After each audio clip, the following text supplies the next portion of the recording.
Most flour bags in America look harmless. White paper, a farmhouse, maybe a loaf of bread on the front, but that bag is one of the most trusted products in the average kitchen, and trust is exactly what this video is about.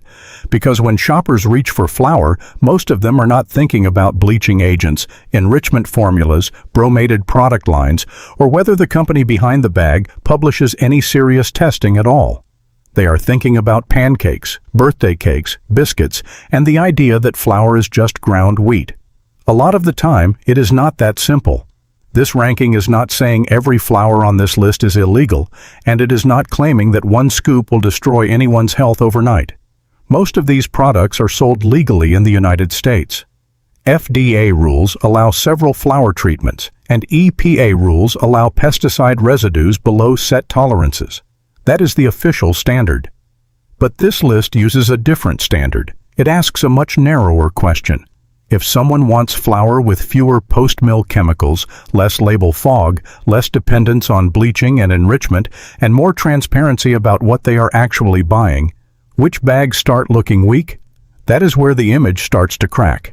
Because once the label is read closely, some of the most familiar brands in America stop looking old-fashioned and wholesome. They start looking industrial. And the deeper the list goes, the more obvious the pattern becomes. The safest-looking bags are usually the ones with the shortest ingredient stories and the clearest sourcing claims. The weakest bags are the ones leaning on bleaching, enrichment, or silence. One more thing. This ranking looks at the mainstream bag most people grab, not every specialty flour a company sells. Some brands offer unbleached or better options elsewhere.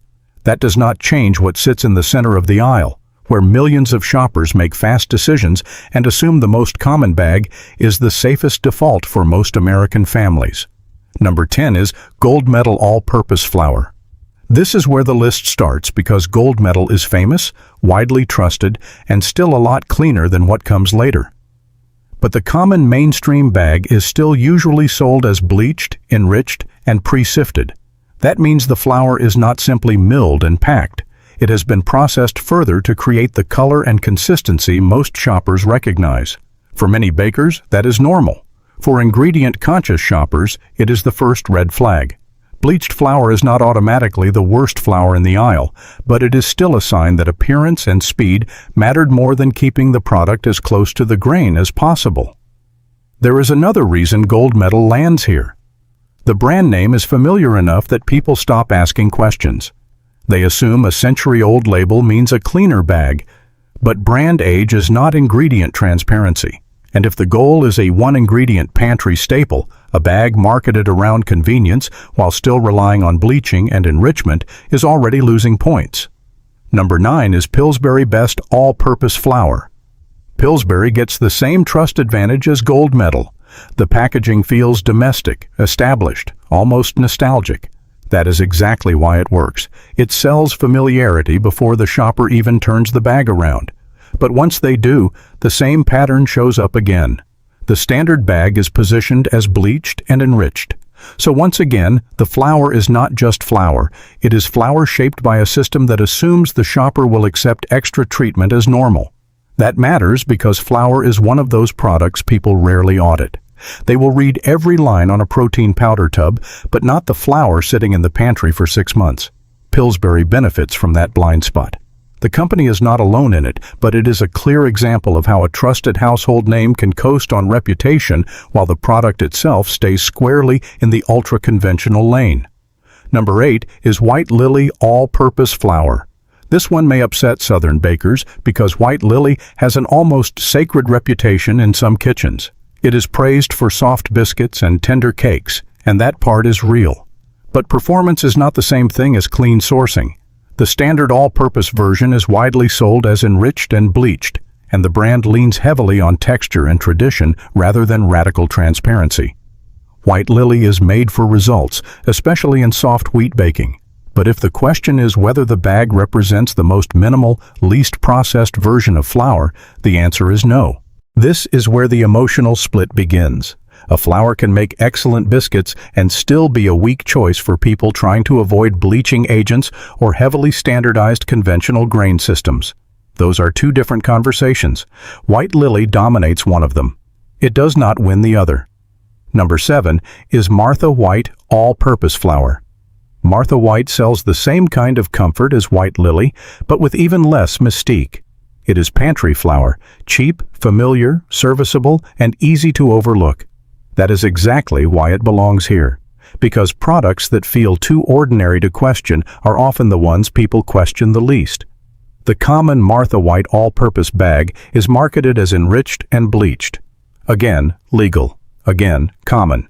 Again, not ideal for anyone trying to strip unnecessary processing out of the kitchen. And by this point, a pattern is already impossible to ignore. 4 well-known bags in a row. 4 products sold on trust and routine. 4 examples of flour that arrives whitened, standardized, and nutritionally rebuilt after refining. Enrichment is legal, widespread, and in some public health contexts defended for adding nutrients back to refined grain. But if the standard is simple flour with as little intervention as possible, enriched bleached flour is still a compromise. And in this market, compromise is what the mainstream aisle is built on. Number 6 is Great Value All-Purpose Flour. This is where the list stops being about legacy brands and starts exposing the private label machine. Great Value flour is cheap for a reason. The standard bag is sold as enriched, bleached wheat flour. That tells the whole story in a single line. The product is optimized for cost, shelf presence, and predictability. It is not built around premium wheat, transparent sourcing, or public residue testing. It is built to be good enough at the lowest possible price. That does not make it uniquely dangerous. It makes it exactly what many ingredient-conscious shoppers are trying to avoid. A commodity product where the bag says almost nothing beyond the most basic legal disclosures. Flour is one of those foods where cheap usually means distance. Distance from the farm, distance from the mill, and distance from any serious accountability the customer can see. Number 5 is Kroger Bleached All-Purpose Flour. Regional supermarket brands often hide in plain sight because they borrow credibility from the store itself. The shopper trusts Kroger, so the shopper trusts the flour. But the standard Kroger bag is sold as bleached and enriched too, which means the same industrial template is still running under a different logo. That is the trick with the flour aisle. It looks diverse, but a huge part of it is just repetition. Different bag, different price, same basic processing logic. And once that becomes visible, the aisle looks very different. Instead of 10 distinct philosophies, it starts to look like a few manufacturing habits copied over and over again. Bleach it, enrich it, standardize it, sell it as home baking tradition. Most people never notice because the branding changes faster than the formula. Number 4 is Signature Select All-Purpose Flour. This is another case where the label itself quietly gives the game away. The product is commonly described as pre-sifted, enriched, and bleached. Even the phrasing sounds mechanical. Pre-sifted, enriched, bleached. Nothing about that vocabulary suggests field-to-bag simplicity. It suggests a product calibrated for uniformity first. That is what makes this part of the list so revealing. The biggest issue is not one shocking chemical hidden in one shocking bag. It is the normalization of a whole approach. When shoppers hear flour, they picture grain. When the industry hears flour, it often means a refined, corrected, whitened, performance-controlled ingredient with a nostalgic label wrapped around it. Number 3 is Baker's Corner All-Purpose Flour from Aldi. Aldi built its reputation on stripping away marketing excess and selling basics cheaply. That works well in many parts of the store. In flour, it creates another version of the same problem. Baker's Corner All-Purpose Flour is described as enriched, bleached, and pre-sifted. So the discount angle does not lead back to simplicity. It leads right back to the same mainstream processing formula the bigger names use. This is where the argument that flour is just flour fully collapses. If it were just flour, these labels would not keep repeating the same qualifiers. Bleached, enriched, pre-sifted. Those words exist because the product has been moved away from the most basic version of itself. Again, that does not make every bag on this list a disaster. It means the shopper is buying a more manipulated product than the front of the package implies. Number 2 is Hill Country Fair all-purpose flour. The H-E-B House brand does not pretend to be artisanal. It tells the story plainly: enriched and bleached all-purpose flour. In a way, that honesty is useful, but it also places the bag very close to the bottom of this list, because by now the main issue is no longer subtle. When a pantry staple keeps appearing in its most processed conventional form, the burden should shift to the manufacturer to prove why the customer should feel good about it anyway. That proof usually never comes, not in the form of third-party glyphosate results, not in the form of farm traceability, not in the form of milling transparency. Just a familiar bag, a low price, and the assumption that most buyers will never look any further. There is also a psychological trick buried in the word enriched. It sounds like the product was improved, upgraded, somehow made more complete. But in flour, enrichment usually means nutrients were added back after the grain was refined and stripped down first. That is a standard legal practice, and it exists for public health reasons. Still, it also reminds the buyer that this is not intact grain quietly milled into a bag. It is a reconstructed version of refined flour, standardized after the fact. For shoppers trying to keep the ingredient story simple, that is not a minor detail. It is the detail. And yes, some of these stores sell unbleached versions too, but the bags most heavily pushed on price, placement, and volume are still often the bleached ones, which says a lot about what the mass market keeps rewarding. That is why so many bags on this list feel interchangeable. The front panel changes, the nostalgia changes, the price changes, but the core promise stays identical: a refined white flour adjusted after milling and sold as if no adjustment happened at all, without ever saying that plainly anywhere. And that silence matters. FDA and EPA rules exist, but many clean label shoppers do not just want legal. They want visible effort. They want fewer additives. They want organic sourcing if possible. They want to know whether the company treats transparency as a marketing word or an operating principle. On that standard, Hill Country Fare offers almost nothing. Before the worst entry, one more pattern needs to be made clear. The problem across this list is not that every mainstream flour brand is secretly breaking the law. The problem is that the conventional aisle keeps asking shoppers to accept processing they never requested and information they never received. That gap between trust and detail is where most of these brands lose. Number 1 is Hudson Cream Self-Rising Flour. Not because it is rare, but because it represents the full old-school formula many clean label buyers are now trying to escape. The standard bag is sold as self-rising, bleached, and enriched. That means the flour is not only refined and chemically whitened, it is also bundled into a highly controlled baking system designed around convenience first. For some home bakers, that is exactly the appeal. For this list, it is the opposite. The more intervention built into the bag, the less control the buyer has over what the base ingredient actually is. And that is the real conflict running through this entire ranking. Shoppers think they are buying a basic raw material. The industry is often selling them a managed formula. Something stabilized, something corrected, something engineered to behave the same way every time, even if that means the bag has drifted far from the image on the front. There is another reason the bottom of this list matters. Once shoppers get used to bleached and enriched flour as the default, the conversation around more controversial dough improvers becomes easier to hide. Potassium bromate is still permitted in some U.S. flour applications, even though it has been heavily criticized for decades and called out by companies that proudly advertise they never use it.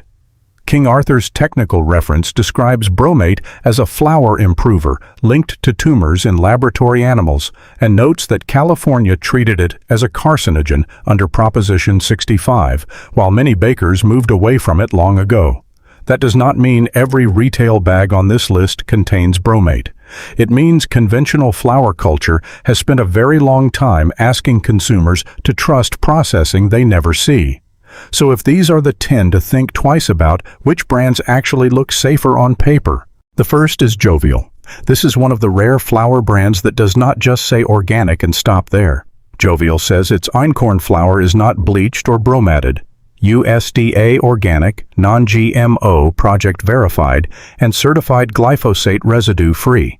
It also leans into regenerative organic certification on its current einkorn flour. That is a very different signal from the mainstream aisle. Instead of asking the shopper to assume the product is clean, it piles up verifiable standards. The flour itself is also a one-ingredient product.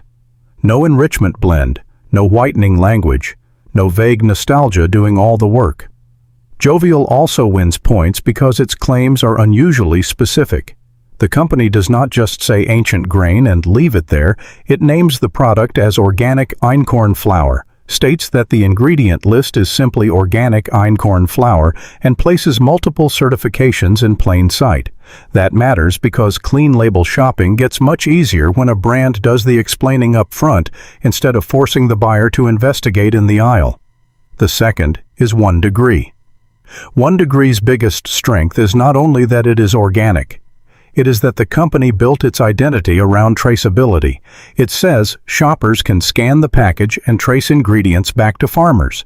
And the company says its products are third-party tested and bio-checked, non-glyphosate certified. That level of transparency changes the relationship completely. The customer is no longer being asked to trust a farmhouse illustration. They are being shown a chain of custody. 1 Degree earns its place for the same reason, but from a different angle. Its flour line is built around sprouted organic grains and a traceability model that points back to actual growers. In a category filled with generic farm imagery, being able to identify the farmers is a major credibility upgrade. The third is Sunrise Flour Mill. Sunrise goes even further on testing language. The company says its flour is 100% organic, made from heritage wheat, and regularly tested through accredited third-party labs for glyphosate and heavy metals. It even publishes summary ranges and methodology descriptions. That is what radical transparency looks like in practice. Not just saying clean, showing the receipts. In other words, the safer picks do not demand blind faith. They give buyers what the conventional aisle often cannot: evidence, specificity, and a reason to trust what the bag implies. Now the obvious question, does that mean every other flour brand in America is poison? No, that is not what the evidence says, and saying that would be lazy. FDA says legal additive use is still legal. EPA says detectable pesticide residue is not automatically unsafe if it stays below tolerance limits. That is the official position. But shoppers do not have to stop at the legal minimum. They can choose a higher standard for the food they bring home. And that is what separates the 3 safer picks from the 10 brands on this list. The best brands are not winning because they sound rustic. They are winning because they make fewer compromises visible on the label and offer more proof behind the scenes. Shorter ingredient logic, cleaner sourcing, better traceability, stronger testing language, less guesswork. That is the shift. Not from one tribe to another, not from baking to paranoia, just from passive trust to active selection. The cleaner brands ask questions before the customer does. The weaker brands rely on habit, low attention, and the assumption that nobody will really look closer. So the next time a bag of flour tries to sell purity with a windmill, a wheat field, or a grandmother's recipe, the better question is not whether the packaging feels trustworthy. It is whether the flour inside the bag is still close to what shoppers imagine flour should be. Read the label. Look for bleached. Look for enriched. Look for bromated lines. Look for whether the company says anything meaningful about sourcing, testing, or traceability. Most do not. And once that becomes visible, the flour aisle stops looking simple. It starts looking like a document. What flour brand would stay in the pantry and which one would get removed first? Before you grab the next bag of flour from the shelf, stop for just 1 second. Ask yourself one simple question. Do I actually know what I'm bringing into my home, or am I just trusting the name printed on the package? Because here's the truth. The companies making these products already know one thing. Most people never read the label. Most people never ask questions. Most people simply recognize a familiar logo, put the bag in their shopping cart, and walk away believing they've made a safe choice. But today, you're no longer most people. Now you know what to look for. Now you know that the front of the package doesn't always tell the whole story. And now the decision is completely in your hands. Because this isn't just about flour anymore. This is about every breakfast your children eat. Every birthday cake you bake. Every loaf of bread shared around your dinner table. Every meal made with love for the people who matter most. So let me ask you something. What flour brand is sitting in your kitchen right now? Have you ever checked its ingredients? Have you ever wondered why some bags say bleached asterisk, enriched asterisk, or self-rising while others focus on simple ingredients and transparency? Or have you been trusting the brand without ever turning the package around? There's no judgment. Millions of families do exactly the same thing every single day. Because that's what marketing is designed to do. It earns your trust before it earns your attention. But once you know the difference, you can't unknow it. And maybe that's the biggest takeaway from this entire video. Not fear. Not panic. Just awareness. Because awareness leads to better choices. And better choices start with a single question every time you shop. Is this really the best option for my family? Now I want to hear from you. Which flour brand do you currently use? And after watching this video, will you continue buying the same one, or are you thinking about switching to something better? Write your answer in the comments. Your experience might help another family make a smarter decision. And if this video made you look at your pantry a little differently, share it with someone you care about. A friend, a parent, a husband, a wife, a brother, a sister. Because sometimes one simple piece of information can change what an entire family puts on the dinner table. Thank you for watching. Stay curious. Read the label. Ask questions. And never let a colorful package make decisions for your family's health. I'll see you in the next video.